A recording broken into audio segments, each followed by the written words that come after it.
Everyone, welcome back to my channel Swapna Suresh stories. Part 1లో మనం port entrance, gates, ఆర్మరీ అలానే దివాన్ ఖానా చూసాం. మీరు పార్ట్ 1 మిస్ అయితే కనుక డెఫినెట్లీ చూడండి. ఈ వీడియోలో మనం పోర్ట్లో ఇంకా బ్యూటిఫుల్ ప్లేసెస్ని ఎక్స్ప్లోర్ చేద్దాం. So let's start. ఇప్పుడు మనం త్రిపోలియాలో ఎంట్రీ అయిపోయాం. రాజులు యూజ్ చేసే మెయిన్ ఎంట్రీ ఇది. చాలా బాగా డిజైన్ చేశారు. అప్పుడు రాజుల ఫొటోస్ చూడండి.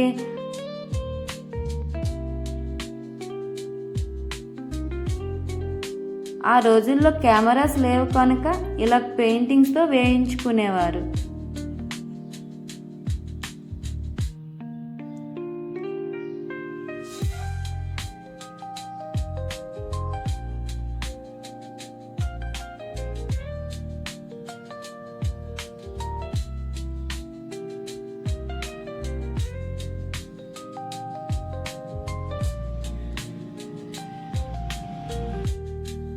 ఇప్పుడు మనం గాజ్ విలాస్లో ఎంట్రీ అయిపోయాం.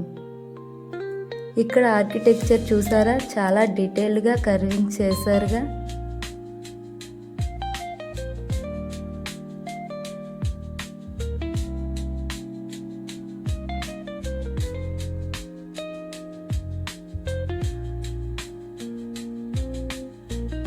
ఇటువైపు చూసారా, ఇక్కడ రాణి పల్లకి కూడా ఉంది.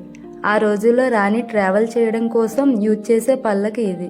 రాణి ఇందులో కూర్చుంటే సేవకులు దీన్ని క్యారీ చేసి తీసుకెళ్లేవారు. చూడడానికి చాలా రాయల్గా ఉంది కదా. జైసల్మేర్ థార్ డెసర్ట్కి దగ్గర ఉండడం వల్ల వేసవిలో ఉష్ణోగ్రతలు 45 డిగ్రీ వరకు వెళ్ళిపోతాయి. అందుకే వేసవి కాలంలో టూరిస్టులు చాలా తక్కువగా ఉంటారు. అక్టోబర్ నుంచి మార్చ్ వరకు ఉండే వింటర్ సీజన్ ఈ పోర్ట్ని విజిట్ చేయడానికి బెస్ట్ టైం. ఈ సమయంలో వాతావరణం చల్లగా, కంఫర్ట్గా ఉంటుంది. ప్రత్యేకంగా డిసెంబర్ మరియు జనవరి నెలల్లో టూరిస్టుల రద్దీ ఎక్కువగా ఉంటుంది. ఎందుకంటే ఈ టైంలో జైసల్మేర్ డెసర్ట్ ఫెస్టివల్ జరుగుతాయి. ఈ ఫెస్టివల్లో ఒంటెల రేసులు, ఫోక్ డ్యాన్స్, మ్యూజిక్ అన్నీ కలిపి ఒక అద్భుతమైన అనుభవాన్ని ఇస్తాయి. ఇక్కడ శిల్పాలని చూసారా, చూడడానికి ఎంతో అద్భుతంగా ఉన్నాయి కదా. ప్రతి శిల్పాన్ని హ్యాండ్ వర్క్తోనే చేశారు. స్టోన్ మీద ఇంత డీటెయిల్డ్గా చేశారంటే ఆ రోజుల్లోని కళాకారుల టాలెంట్ సూపర్ కదా. ఇక్కడ కనిపించే ప్రతి లైన్, ప్రతి డిజైన్ వెనుక ఎంత సమయం, ఎంత శ్రమ ఉందో ఊహించగలమా. ఒక్కో శిల్పాన్ని తయారు చేయడానికి రోజులు కాదు, నెలలు, కొన్ని సందర్భాల్లో సంవత్సరాలే పట్టి ఉండొచ్చు. ఇలాంటి కళాఖండాలను మనం కేవలం చూడడం మాత్రమే కాదు, వాటి వెనుక ఉన్న కథలను కూడా తెలుసుకోవాలి. అప్పుడు మాత్రమే ఈ శిల్పాల అసలు విలువ మనకు అర్థమవుతుంది. నిజంగా చెప్పాలంటే ఇవి కేవలం రాళ్ళు కాదు, మన చరిత్రను చెప్పే సాక్ష్యాలు. ఇక్కడి పోస్టల్ స్టాంప్స్ కలెక్షన్స్ చూసారా. ఈ స్టాంప్స్లోని కలర్స్ ఇంకా డిజైన్స్ చూడడానికి ఎంతో యూనిక్గా ఉన్నాయి కదా.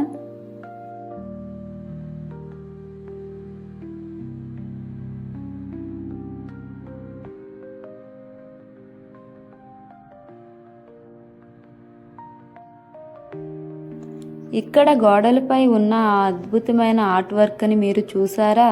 ఇది ఎంతో నేచురల్గా అనిపిస్తుంది.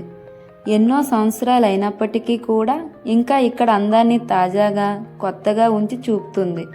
ప్రతి చిన్న డిజైన్లో కూడా నేచురల్ కలర్స్ యూజ్ చేశారు కాబట్టి కాలంతో పాటు మార్పు లేకుండా నిలిచి ఎంతో అద్భుతంగా కనిపిస్తున్నాయి.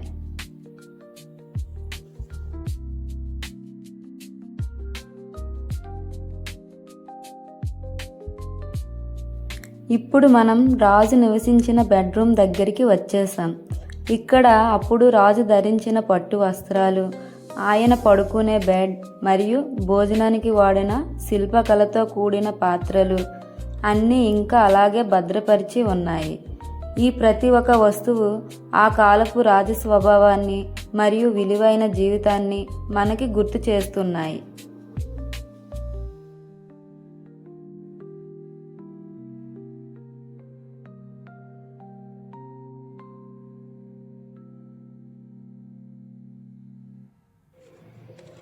ఇప్పుడు మనం పోర్ట్ టెర్రస్ పైకి వెళ్తున్నాం.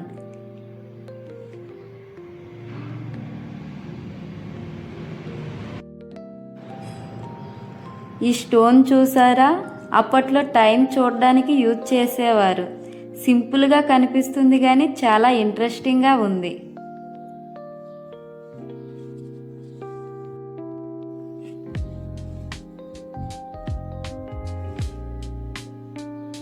ఈ పోర్ట్ పైనుంచి చూస్తే జైసల్మేర్ సిటీ మొత్తం అన్ని వైపుల నుంచి క్లియర్గా కనిపిస్తుంది.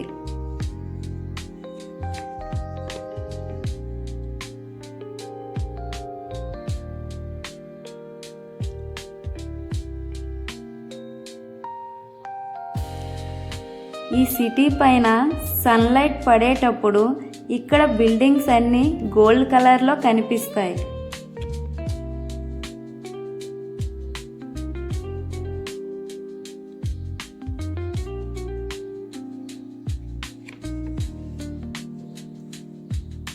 ఇప్పుడు మనం రాణి మహల్లోకి వెళ్ళిపోదామా? రాణి స్టే చేసిన రూమ్ చాలా పీస్ఫుల్గా ఉంది కదా. వెంటిలేషన్ అండ్ ప్రైవసీ పర్ఫెక్ట్గా ప్లాన్ చేశారు.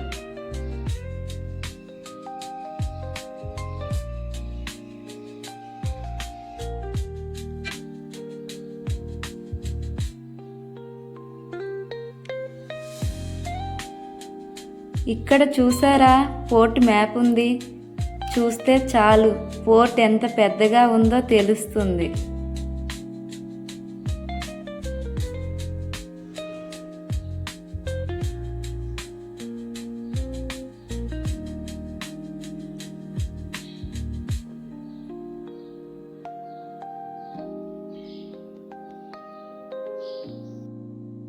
రాజారాణి పెయింటింగ్ చూడండి ఎంత బాగుందో కదా. రాజస్థానీ ట్రెడిషనల్ డ్రెస్ చూడండి చాలా కలర్ఫుల్గా ఉంది. ఇక్కడ డ్రెస్ కల్చర్ ఎంత బాగుంది.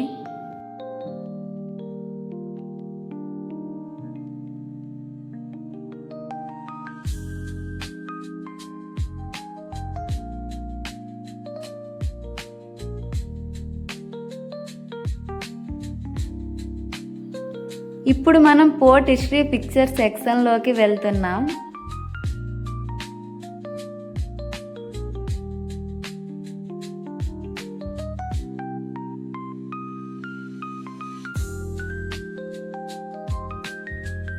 ఇది port history picture section. Old photos చూస్తే పోర్ట్ హిస్టరీ గురించి క్లియర్గా తెలుస్తుంది. హిస్టరీ లవర్స్కి ఇది చాలా ఇంట్రెస్టింగ్ ప్లేస్.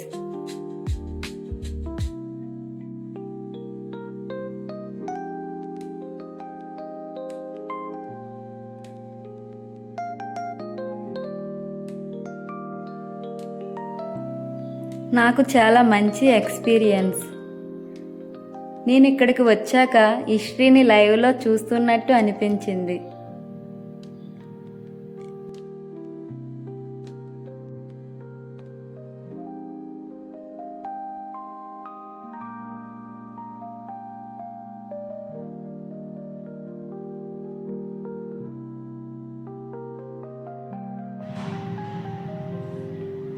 మీరు కూడా ఖచ్చితంగా ఒక్కసారైనా వచ్చి విజిట్ చేయండి. పోర్ట్లో సెక్యూరిటీ కోసం యూజ్ చేసే కెనాన్ గన్స్, టెంపుల్, ఇంకా షాపింగ్ నెక్స్ట్ వీడియోలో కలుద్దాం. ఈ వీడియో నచ్చితే లైక్ చేయండి, షేర్ చేయండి, సబ్స్క్రైబ్ చేయడం మాత్రం మర్చిపోవద్దు. మళ్ళీ నెక్స్ట్ వీడియోలో కలుద్దాం. అంతవరకు బాయ్.